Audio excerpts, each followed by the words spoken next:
If you've ever thought to yourself, I'd rather just read about this than actually do it, you're not alone. The Enneagram 5 newsletter exists to help you move from knowing to experiencing.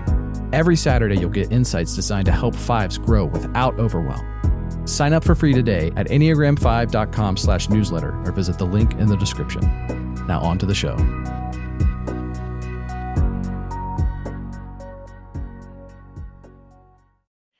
Cody, what do you do when you feel hurt or distressed? Hurt or distressed? Emotionally or physically? Drink. Accurate.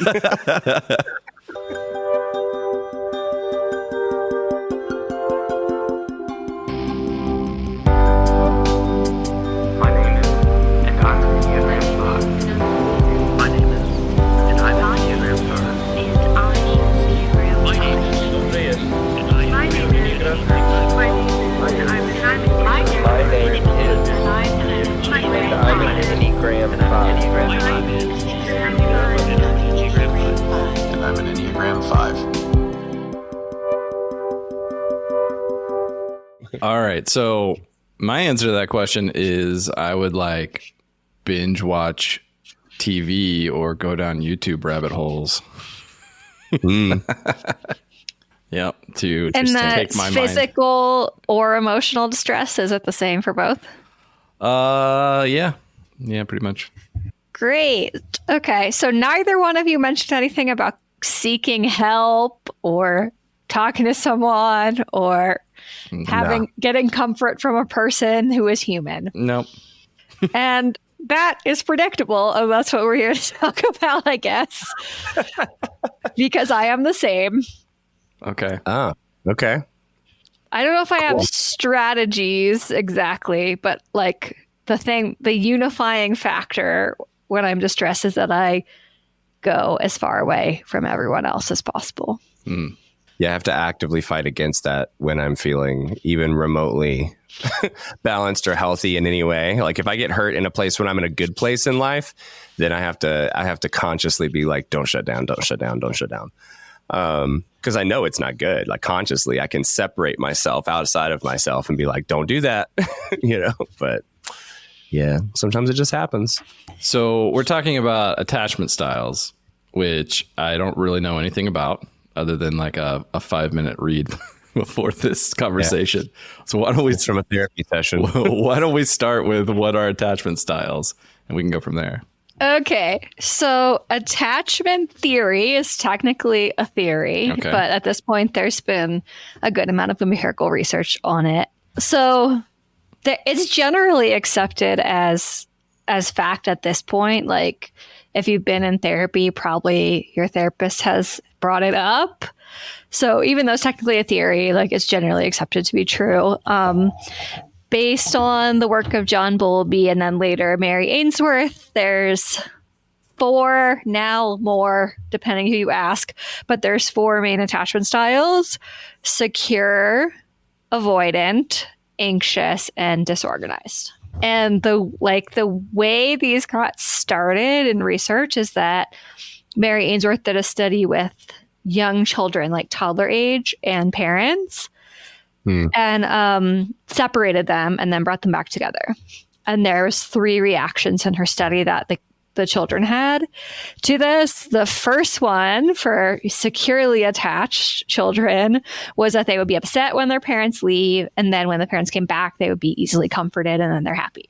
She said that was about like 60% of the people in the study. I have no idea if that still corresponds to how many people are securely attached. That's another conversation. And this is just in the original study. This isn't necessarily exactly true now, but the anxious attachment style in this seminal study was children who are like already distressed before the experiment. Then the parents leave, they get really distressed and really stressed, and then the parent comes back and they're hard to soothe. That would be anxious, which she said was about 20%.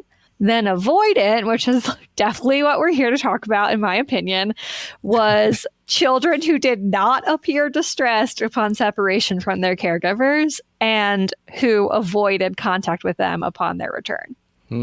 So they're basically not showing a lot of emotion about it. And she said that was about 20%. So my personal theory, which is not necessarily backed up by anything, but my personal theory is that most, possibly all, fives are avoidantly attached. And let's explore that. Okay. So what that looks like in adults would be really different. So for each of these things in adults, you can kind of draw a picture of what it looks like. So I'll at least do secure. So for like a securely attached adult, they're going to be like comfortable with intimacy. They'll have a positive view of self and others. They trust that they're worthy of love. Like they communicate pretty well openly, and they can need a partner and be independent at the same time. So Cody says Madison's a securely attached. So I guess she's the shining example that we know of who's a secure attachment. I'll do anxious too, because like the thing that's crazy is that anxious and avoidant people like always end up together. So there's usually anxious avoidant relationships.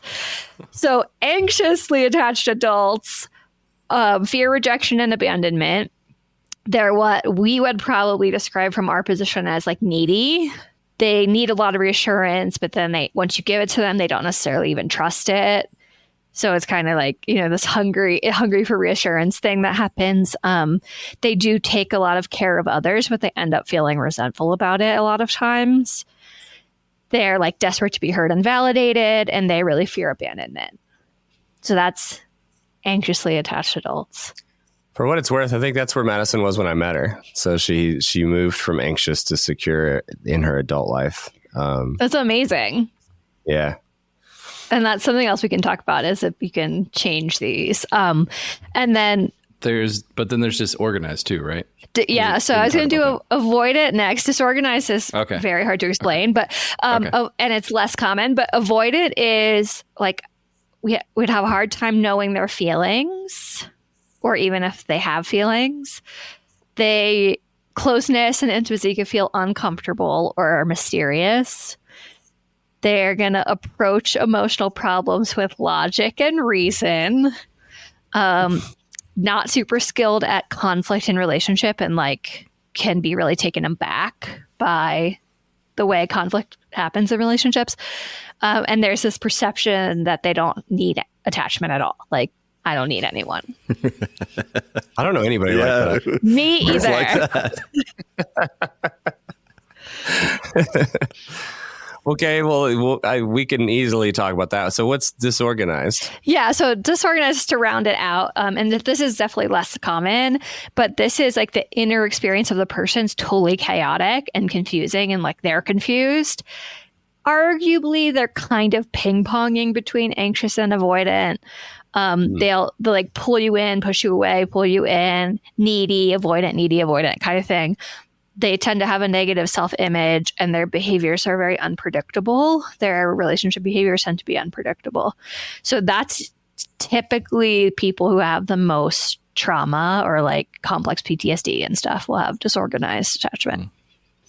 Definitely known people like that.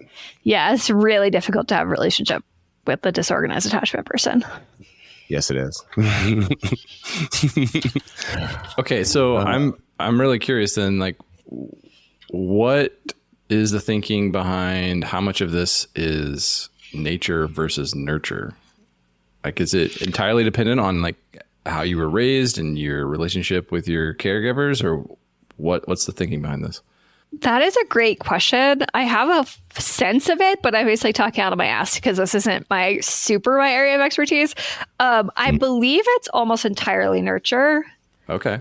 At this point, scientists are reluctant to say anything is 100% nature or nurture because it seems to be like all combo. But I believe with attachment, it has everything to do with how you were treated as a baby, as a young child. Where, for example, anxious attachment is believed to be created by caregivers that are present and see you, in tune with you, attuned to you sometimes, and then other times totally gone. So it's unpredictable. And that creates this like needy, clingy pattern of like, I know what it feels like to have what I need, but I can't predict when I'll have it. Whereas avoidant is thought to be created by essentially like inconsistently or very rarely or never having that kind of attunement you needed, so that you form this attachment style where you're like, well, I don't even need attachment, and attachment is in fact maybe a threat. So if it's mostly nurture, then what's behind your theory that pretty much all fives are avoidant? Well, the theory of nature nurture with Enneagram is like ever shifting. But I kind of came up in the school of thought that Enneagram type is nurture based. Really? I was going to ask you that question. Yeah. If you thought that it was nurture based, because that's the only way you could support this theory. Right. Exactly. So I don't think it's 100% nurture, but I mean, now they're like, people are swinging more towards it. You were born with your type. And I don't really exactly think that. I think, fives, there's a lot of theory about invasive caregivers or absent caregivers creating the type 5 structure. And I forget if you've done an episode on this, but if you talk to fives, usually they're like, my parents were either 100% not there or completely invasive to the point that like they weren't seeing me, but they were constantly in my face and like poking me and prodding me, or one of each. And that seems to be something fives have in common. So I tend to think the type structure is nurture, attachment styles nurture, and they seem to be very related. Yeah. I mean, I could accept that, I think. Because, I think my parents were like that. My parents were kind of, one was like all in my business all the time, but then didn't necessarily like see or understand me. And then my dad, who's also a 5 and had parents that, from what I can tell, were pretty absent. Both of them were. So he was. And so it was definitely like that back and forth kind of situation. So, it kind of makes sense. Yeah, it's at least been my life. Yeah. Very similar with me. Yeah. I've described like growing up, my house was kind of like growing up in a hotel, because especially when, by the time we got to be teenagers, it was like we all just came and went and we rarely had a meal together. And there wasn't a sense of, family bonding or activities. Everyone just kind of did their own thing. And my parents were not very involved in my life. My mom, like more so, because she was very nurturing by nature, but she had her own issues that she was dealing with that kind of caused separation with the people around her. So I definitely felt very alone most of the time I was growing up.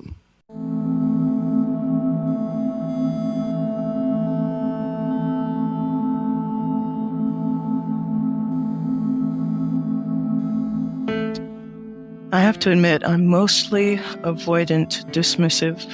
And it's just kind of the way things have naturally developed over time. My long-term relationships are not the best. I have to really be comfortable with people before I really let them into my life. Not a fan of criticism. I don't know who is. And it is really difficult for me to rely on others. I want to be independent. I don't like having to always meet somebody else's needs. I'm not a fan of clingy people at all. But I also want myself to be open to people if they need me.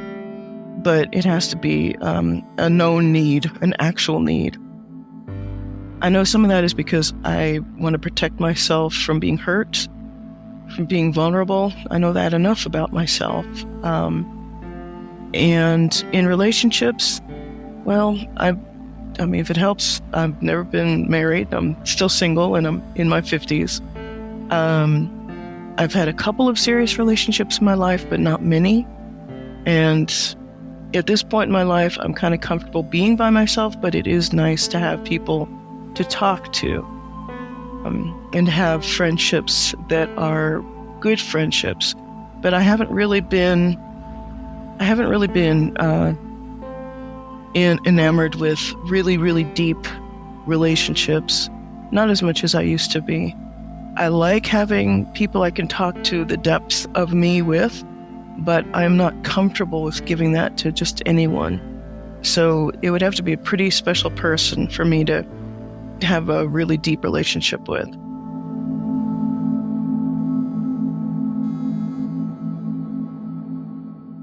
Have you said what type your mom is before? Do you know? I don't know. I don't know. It's hard to tell because, I mean, if I were to guess, I would say she was probably a 2, but she grew up religious, so it's hard to know if she's actually a 2 or if she's, conditioned as a 2. Yeah, I have no idea. My mom's a 4. My dad's a 5. Just curious. Yeah. What about you? What are your parents? My mom's a 7 and my dad's a 5.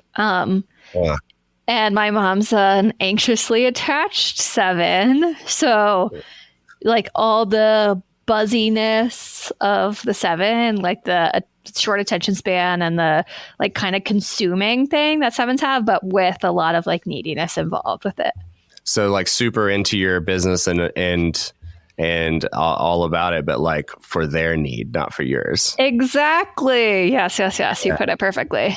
Yeah, it's definitely, I kind of forgot about the attachment styles. I touched on this briefly in a therapy session and I took the test and I remember getting it and being like, I failed this test. Getting my answer and being like, oh no, this ain't good. Oh, damn it. That doesn't sound good at all. But then it started making a whole lot of sense. And so it was definitely very, very helpful at least in the very brief exposure that I've had to it, with it. And so, yeah, I can see how it definitely can start the conversation with relationships in your life and hopefully in the right direction. So some shining, hilarious examples of being avoidantly attached from my own life. Yeah. 2 different times in the past 4 years or 5 years, I'll say, I've been like about to faint, like just like about to pass out when I was with human people who I knew who could help me. I got up and went as far away from them as possible. Oh, okay. Yeah. As far away from every human as possible. Yeah. Right. Like, what the fuck? Like, to just go die in the woods? I don't know, but like... I was gonna say, it's like a dog. When they're like dying, they go away from everybody. Every time I act like this, I'm like, this is weird. Like, the only time you would see this in nature is like if there's a diseased animal and wants to go die alone.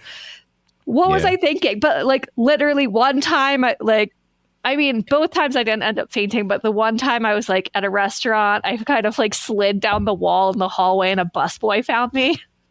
Like, seriously, makes no sense. But when I'm in trouble, like of any real kind, and like I have to get the fuck away, like from everyone, all that will happen is that they'll make it worse. Yeah. And that's the epitome of avoidant attachment. If you're in distress and your inclination is to not get help, that's avoidant attachment. And not just to not get help, but like to actively push away anyone who might help. Yeah. Yes. Yeah. Okay. Yeah. Yeah, I'm definitely like that. I've had the exact same situation where I passed out, but I went to the bathroom and passed out with the door locked by myself and had a full-on seizure in the floor. And then had to try to explain what happened to my parents afterwards. But yeah, totally had that happen. I know, and it's so scary to other people who love you, understandably, because as I'm hearing Cody, who I relate to a lot as a human, say this story, I'm like, Cody, what were you thinking? But I did the same thing. It's not really safe behavior, but it feels in the moment like the only thing that will save you. It'll be our demise in the end. We're going to die alone in a bathroom. It's possible.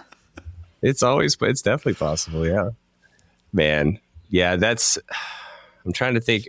I know that this has definitely shown up. Well, you were talking about how like avoidant attachment, people coming, like parents coming home and you not like caring or getting excited about that or whatever, that still shows up in my life. Madison gets so mad when she comes home and I don't acknowledge her. Like I'm doing my own thing and I'm thinking about something else, and she takes it so personally, and I'm like, I'm glad you're home. Like, I just didn't think about it. So I guess that's part of that same behavior. But yeah, because she loved, like, every time I come home, she immediately acknowledges me and is so happy I'm home.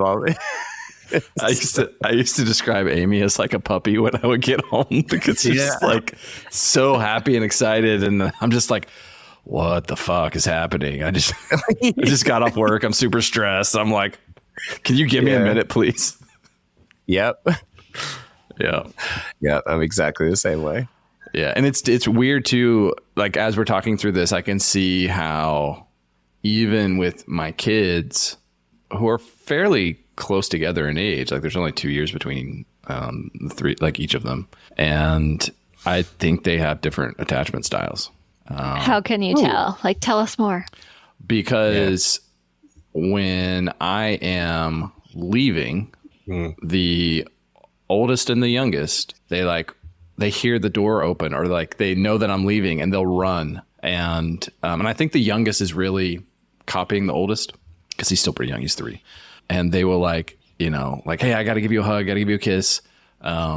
And then when I get home, it's like immediately running out and running up to me. And then my middle one, he used to be more like that when he was younger, but he is now like, I have to ask him to come give me a hug and a kiss. And when I get home, I have to go like seek him out most of the time to give him a hug and a kiss, like when I get home. And there's a very noticeable difference between them. Yeah. He never says bye to me either. He doesn't like goodbyes. Yeah. Yeah. Huh. Wonder why that is. So in theory, like, I would expect it to be a little different with birth order though, but in theory, if you became a better parent over time, like your older kids might have more avoidant or anxious styles and your younger kids might have more secure styles. But also, like, maybe this does have to do with how you're born as well. I really don't know. Well, yeah, maybe this is a good example of there's that. Also, I mean, it could also have to do with like the years in which you experience, the different parenting, because his very formative years were during the pandemic. And there was so much stress and anxiety in our household during that, that time period. Because he was 2 in 2020. And so, there was a noticeable difference after 2020 with him. And so maybe that's part of it, just like that stage of development that you experience different things. I don't know. That's a great point. Well, if a child experiences like its parents are very stressed out, that would affect this for sure. Yeah. I mean, that makes a lot of sense, actually. Contextually, that's very interesting. It's crazy how much 2020 affected all of us, I guess. Created a whole different attachment style in one of your kids. Yeah. And I can definitely attest to the fact that I am a very different parent now than I was, 6 years ago, 7 years ago when my first one was born. I would like to think I'm a better parent. Actually, I can objectively say I'm a better parent because I'm a better human being. But there were times where it was a roller coaster, just the things that I was going through. And I'm sure that there were times when it felt like I was really accessible and really engaged. And then there are times when I was really distant. And I'm sure that affected them, and it affected them in different ways, kind of probably depending on their personality, but also just the stage of life that they were in when that was happening. Yeah. That makes sense. There's also now some theory on 2 different types of avoidant attachment. And I know less about this, but there's dismissive avoidant and then fearful avoidant. And the dismissive avoidant would be more like positive view of self, negative view of others. And they would place great importance on self-sufficiency, having lots of space, and they would be the more classic, like, avoid all attachment, which sounds closer to like what we're all saying. Whereas the fearful avoidant would be more of like a fluctuating view of self and others. That's like fear driven. Like, I'm avoiding attachment because I'm afraid of getting hurt. but I actually do want intimacy, crave intimacy, which feels like a little less familiar, at least to me. Yeah. But I guess there's shades of avoidant attachment as well. Yeah, that's kind of interesting. I'm definitely dismissive avoidant for sure. No question. Yeah, same. I was never really afraid of getting hurt. That was never a driving factor for me in terms of connection with others. Yeah, it was same. just the burden of it. Okay, so Sam, since you are a relationships expert, I'm really curious to get your take on how this shows up in relationships, especially as a 5, and maybe you can talk through some of the other types as well. Okay, sure. So first, like before getting to technical stuff, I think just from our experience, our collective experience, like what have your partners complained about? And probably it's avoidant attachment traits for all of us. Yeah. I'll go first. So across my life, people get really hurt about the fact that I don't tell them when I'm in distress, and I don't know things about major, extremely large life events that were painful to me until years after, and how much that shuts them out. And that's sort of my earlier life behavior. And then like my current partner complains about me isolating, avoiding. If I'm distressed, I have a hard time formulating like my feelings because I don't even know what they are. That's a kind of a problem. So those would be my highlight complaints. Yeah, I can definitely relate to those. Because you could throw those into I can take those and then add to it and say, we've talked about it before, just like remembering to show affection and quality time, not being just existing together in the same room, and then checking that box and moving on. Right. I think that's something that I'm definitely guilty of and get complaints of a lot. And and feeling like even after that, I still need my own time and space again. When it wasn't even really great connection to begin with.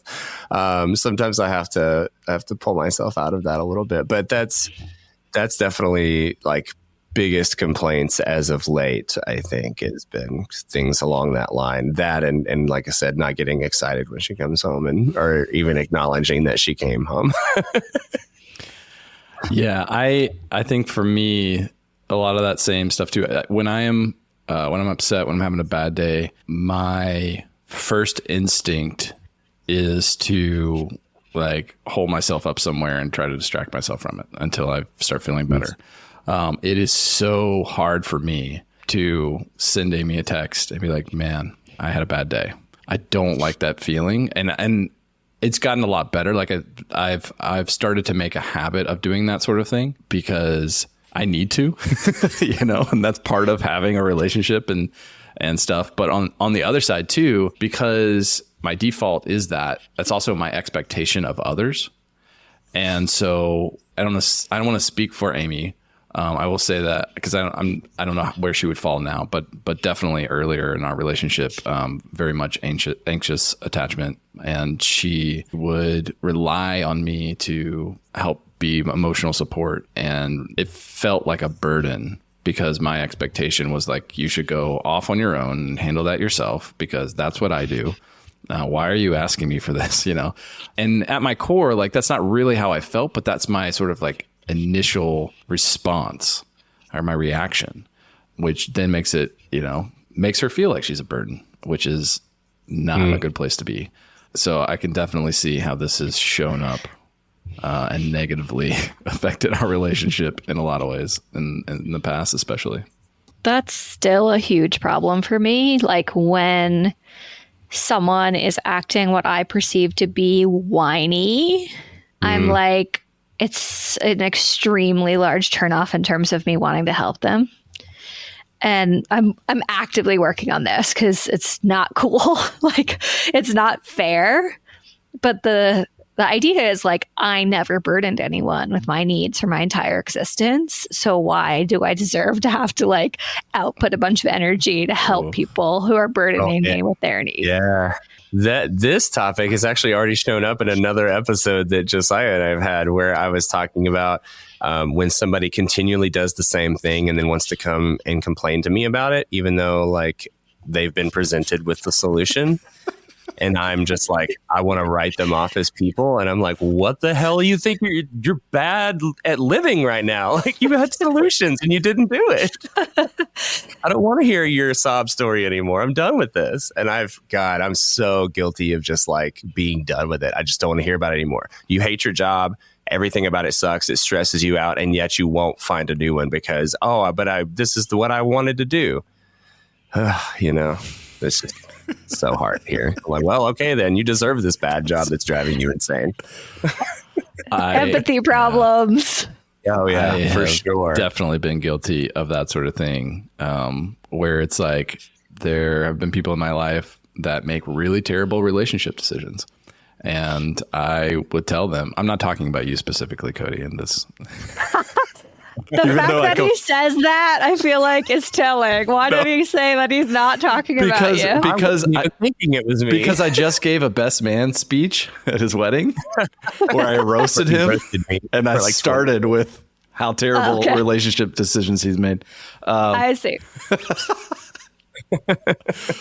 it's like, I can tell them, and multiple people tell them, this is a terrible decision, and this person is not right for you, and you're going to end up in a terrible situation because of this. And it keeps, and then the exact thing like plays out, and there are repercussions. And it is so hard for me to not just be like, just wash my hands and say, well, look, we told you, this is what you get. This is what, these are the consequences. Go deal with them. Like, you're not getting any help from me because if you'd have listened to me, we could have avoided this whole situation. Yeah. That's real bad. We had that happen recently in one of our friend groups. 2 different people who make terrible relationship decisions on their own decided to date each other. Yeah. And we told both of them, you should not do this. You're going to make each other miserable. And we're going to have to sit and watch the whole thing as it unfolds and affects different social gatherings and stuff like that. They wouldn't listen, and then it did do that. And when shit started to hit the fan, guess what I did? Nothing.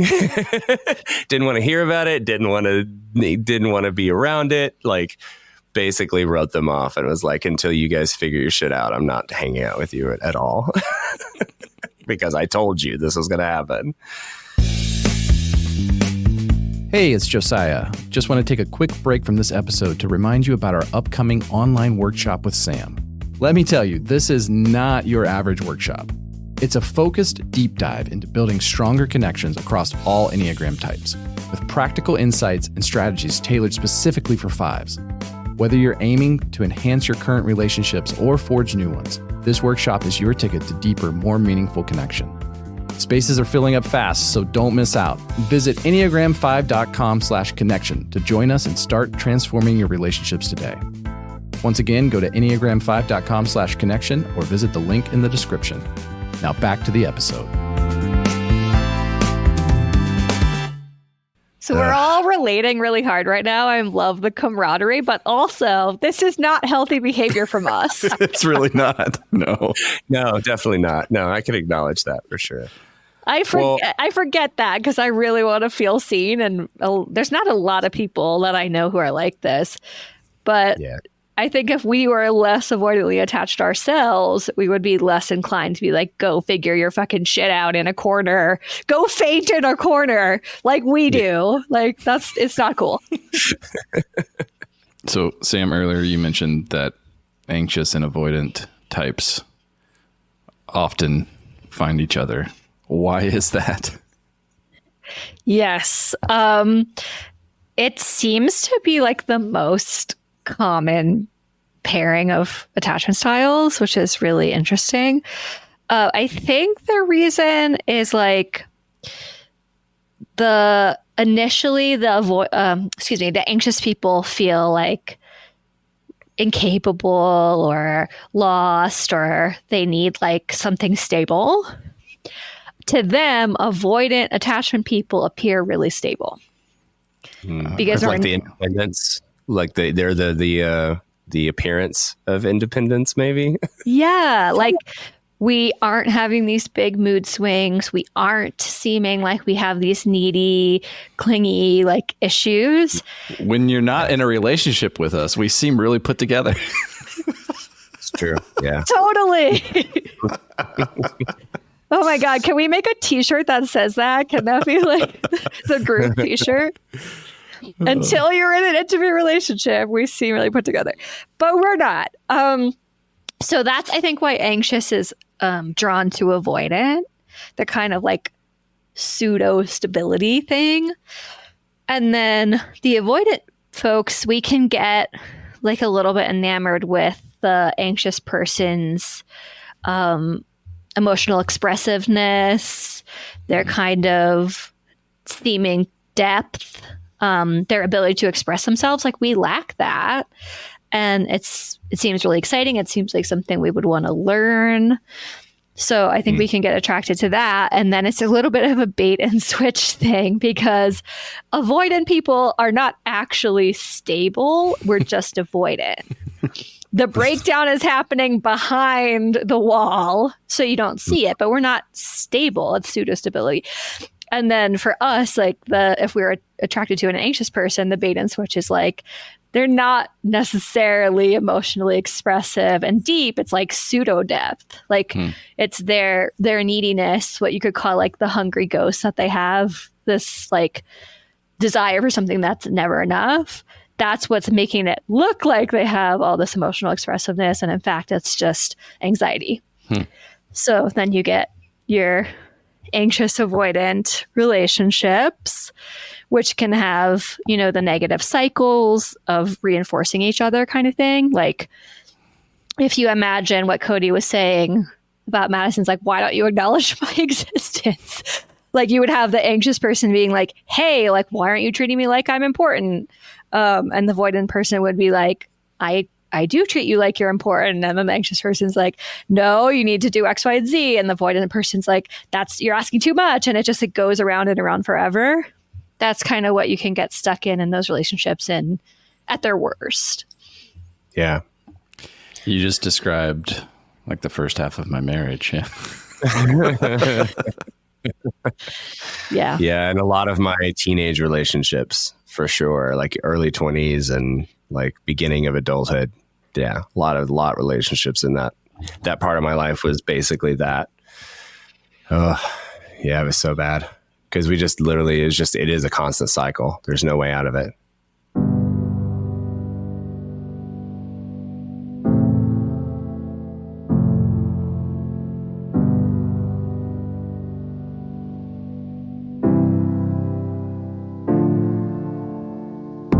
Based on my deep 5-minute online research, looks like my attachment style is the disorganized one.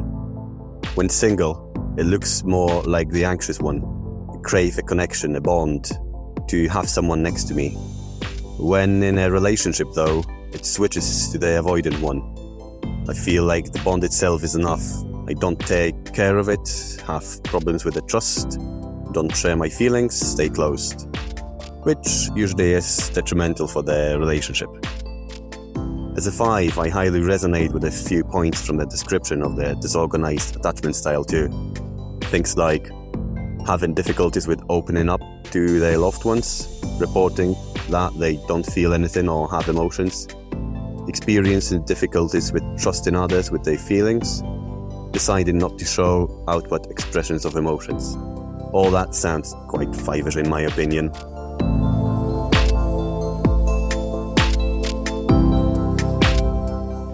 You had mentioned there was some research between attachment style and the Enneagram. I'm curious what that is. Oh, yeah.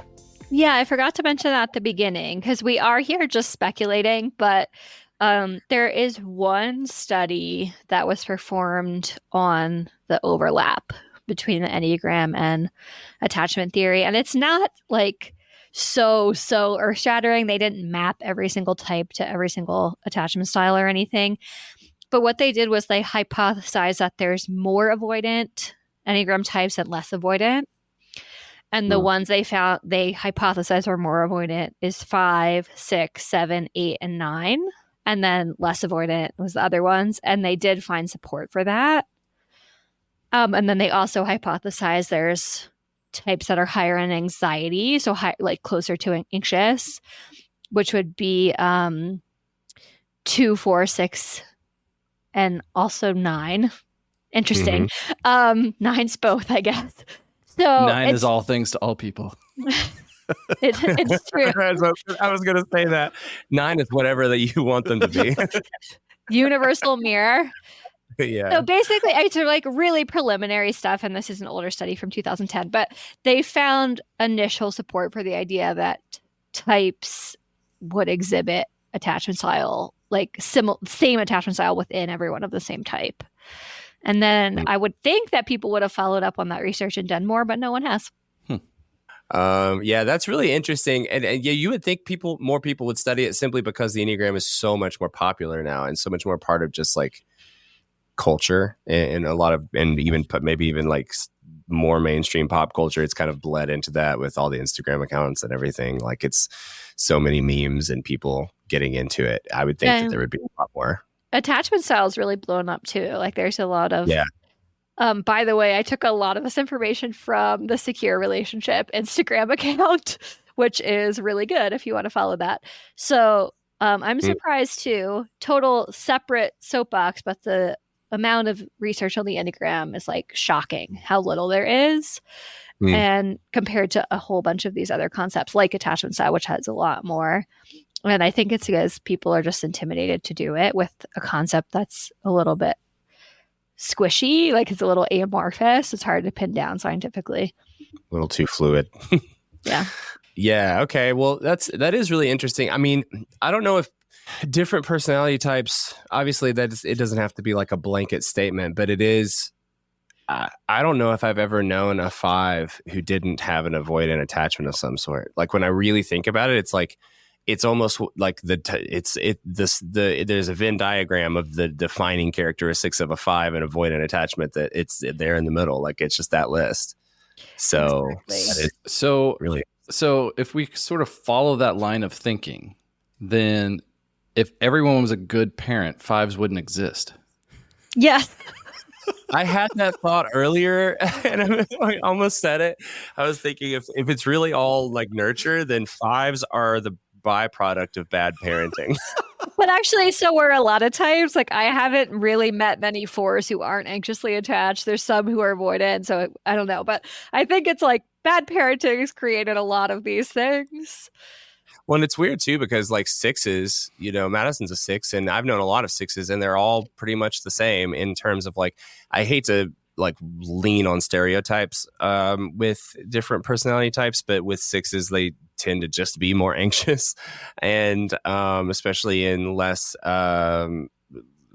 maybe in lower levels of development. But I think that, like Madison came from pretty stable, but very loving and nurturing parents. And so it's interesting that like a 6 would come from that, like somebody who could develop such anxious behaviors would come from such a loving and I would say fairly consistent and stable home. Because for me, it's easy for me to pinpoint certain behaviors from my parents and grandparents and all the way through all of my family being very similar. That's why me and my brother are both the same personality type and are kind of opposite sides of the same coin within fiveness, I think. And so that makes perfect sense to me.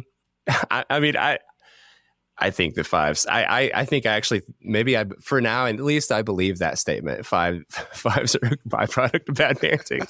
I think, or like maybe not bad parenting, but lack thereof of things that should have been there, that should have been more nurturing behaviors, probably.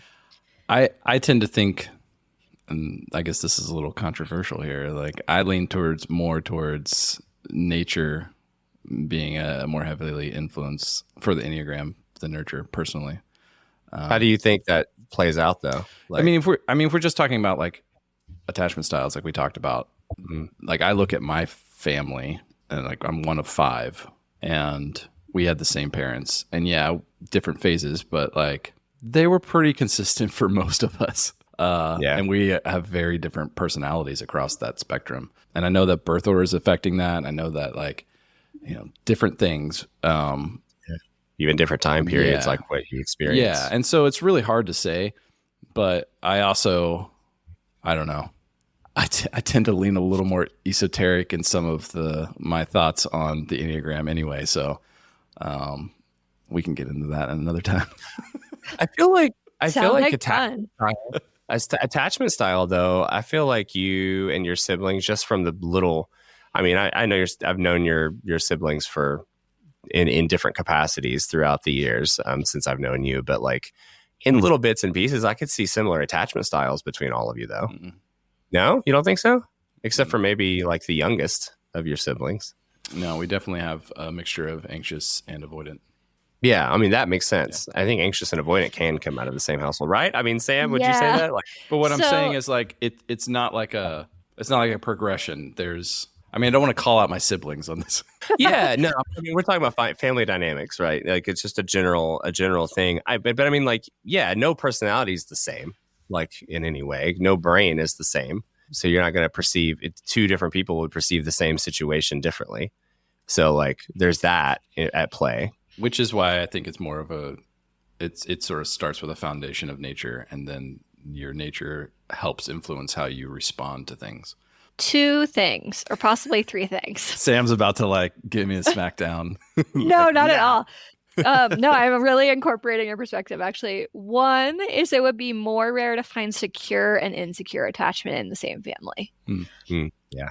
It would be more common to see different types of insecure attachment within the same family. So like Cody said, anxious and avoidant kids and siblings, that makes sense because sometimes the parents were there, sometimes they weren't. But the nature part could be that like we're born more susceptible to not being seen or less. So if they were like inconsistently there for you, Josiah, you end up avoidant, but some of your siblings end up anxious. Like in theory, anxious is kind of one better, don't get mad, than avoidant. And like if we talk about moving to secure, we would have to move through anxious attachment before we got to secure. Really? Yes. Interesting. I kind of thought that because I was thinking about it in terms of just like looking at a list of how they've organized them and how you went through them. It sounds like levels of health or like kind of development throughout, just similar to how you have in the Enneagram within each type, right? So it's like you move up and down on like a ladder, I would guess. That's not necessarily how everyone sees it, but when we talk about how to heal, it is kind of like you move through them. So I think it is possible. Yeah, let's talk about that then. So what do we do? How do we go on this journey? Great, because I forgot the other thing I was going to say anyway. It's really hard. And as far as I understand, one can change their attachment from insecure to secure with a lot of self-work. But how do you do that is the question.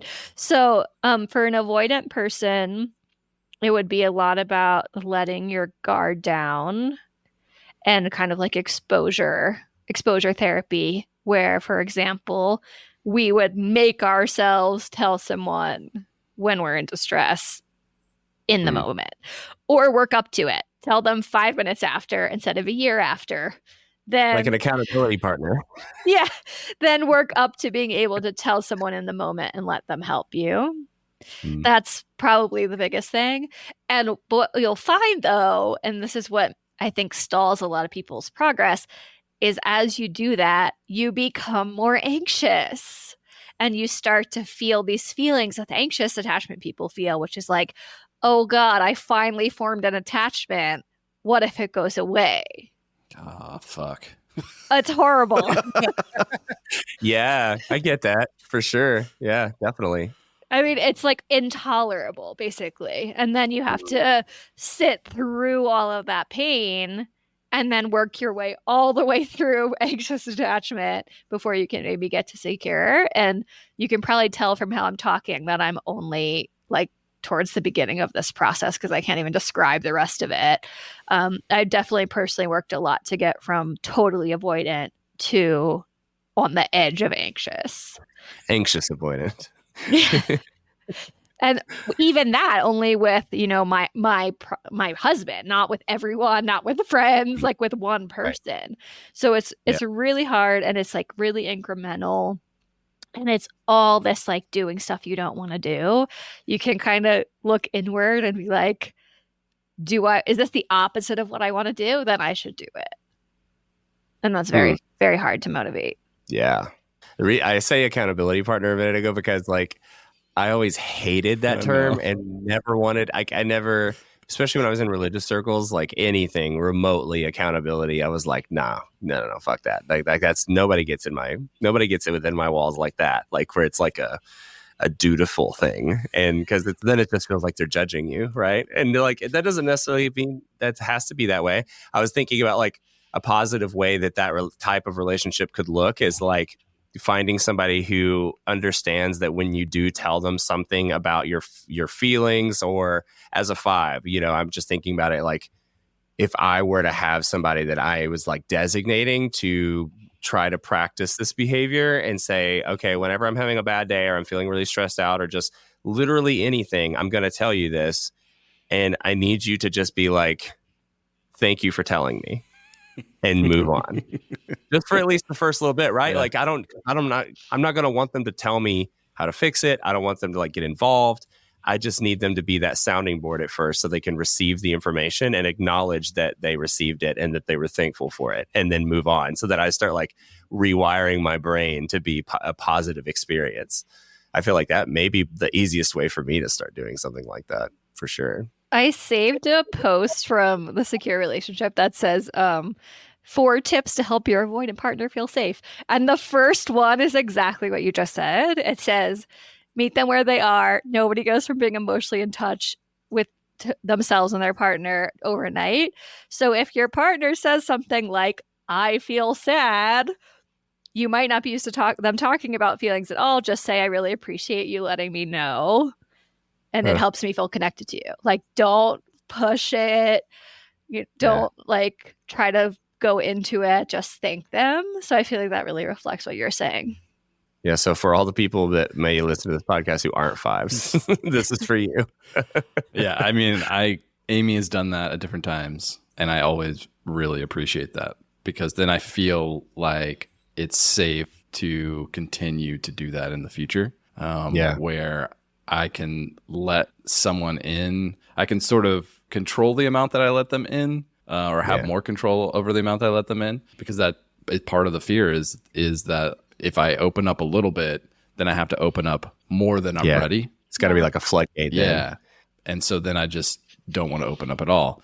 And I've been practicing this a lot, actually, especially since this summer. And for me, it's been like different areas I'm more comfortable with. Like if I'm like having a bad day at work, it's a lot easier for me to say that than certain other areas of my life that feel more intimate. And so it's just there's a spectrum there. But one thing that I've been practicing since this summer is like just not making that distinction. And anytime I'm feeling, you know, distressed or upset or lonely, anything like that, reaching out to Amy and letting her know. And that has been really hard. But it's also been really great because amazing things have come out of that. Our relationship since this summer especially it feels just like on a rocket ship. And a big part of that is because I've stopped detaching. You know, I've stopped avoiding all of that. And I've let myself, I guess, feel the anxiety. Now we're viewing it through this lens. I can totally see that because there is when you pull away that avoidance, there's very much I can't attach to you because if the moment that I let myself feel happy, it's all going to get taken away. And that is a story that I've since the summer that we've talked about in the connection episode. Like that has been a journey for me of interfacing with that, confronting that whole story and working through that and processing it and learning how to move past it. Well, in retrospect, too, now that you're saying that out loud, I mean, that's definitely directly, I think you practicing that behavior directly impacted this season of the podcast. Yep. Because you think going back and listening to all the conversations that we've had for this season has definitely, I look back on that and it's like the kind of like the raw feed of your feelings and thoughts this season that has kind of fueled the conversation and pulled me out of my shell a little more. And we've gotten into like some pretty intense and deep topics, more so than the last 3 seasons, I think. There is a certain like vulnerability and rawness to this season that I think has been directly influenced by that particular behavior. And the fact that I think we both have wanted, to go there as well. And so, and it's cool to hear, Sam, that you're also like trying to move through that. Like we're all doing it together, but separate. But I recently, I've talked about in the past about my whole death anxiety. Looking at that's directly fueled by like, I don't think that whole deconstructing of what the concept of death is outside of religion and everything that I went through with that and how that had so impacted like my songs on my new project and stuff like that. I don't think that would have happened had I not been in such a secure feeling relationship for the first time in my life, where it's like suddenly I had something to lose, therefore I fear death in a different way. Yeah. And if nothing happens after we die, then like, and this is it, I don't want to lose that thing. And so like that anxiety caused me an intense amount of grief for about 7 straight months of just awful anxiety that penetrated my thoughts multiple, like hundreds of times a day. Like it was awful. And so, yeah, and having to learn to sit with that. So I completely relate to that to some degree, for sure. Just wait till you have kids, man. Yeah, I can't even imagine. I really can't. Okay, wow. So the answer, as usual, I feel like for us, is do the shit you don't want to do. Yeah. And face your fears. Run towards the shit you don't want to do.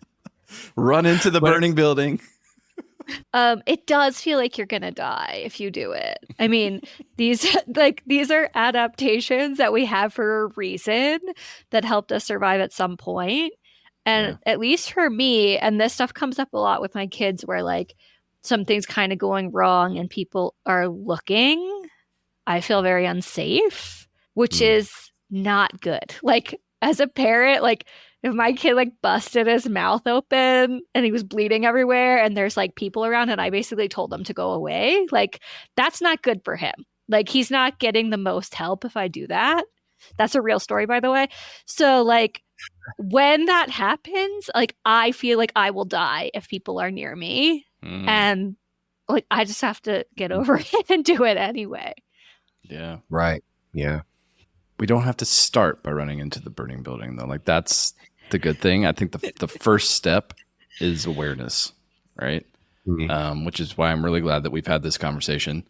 Because this is not a lens through which I had, viewed things before. It wasn't a tool, and so now I have this to also help me be more aware of my attachment style and how that's showing up. And I can definitely see how it has affected me in the past, but I can also see how I've grown a lot. And so, yeah, thank you, Sam, for walking us through everything. Of course. And I definitely, I'm not a super expert on this, so do your own research, everyone who's listening. But it is helpful. And Josiah, you're right that if the first step of any change really is to witness. So start looking for this in your life and you're going to see the footprints of it everywhere, probably. Yeah. All right. Well, this has been an excellent conversation as always. And until next time. See you later. Bye.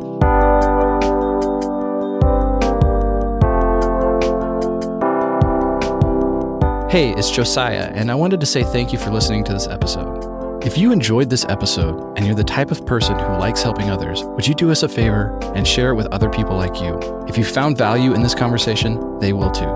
I also want to give a special thanks to our community members who shared their voice with us in this episode.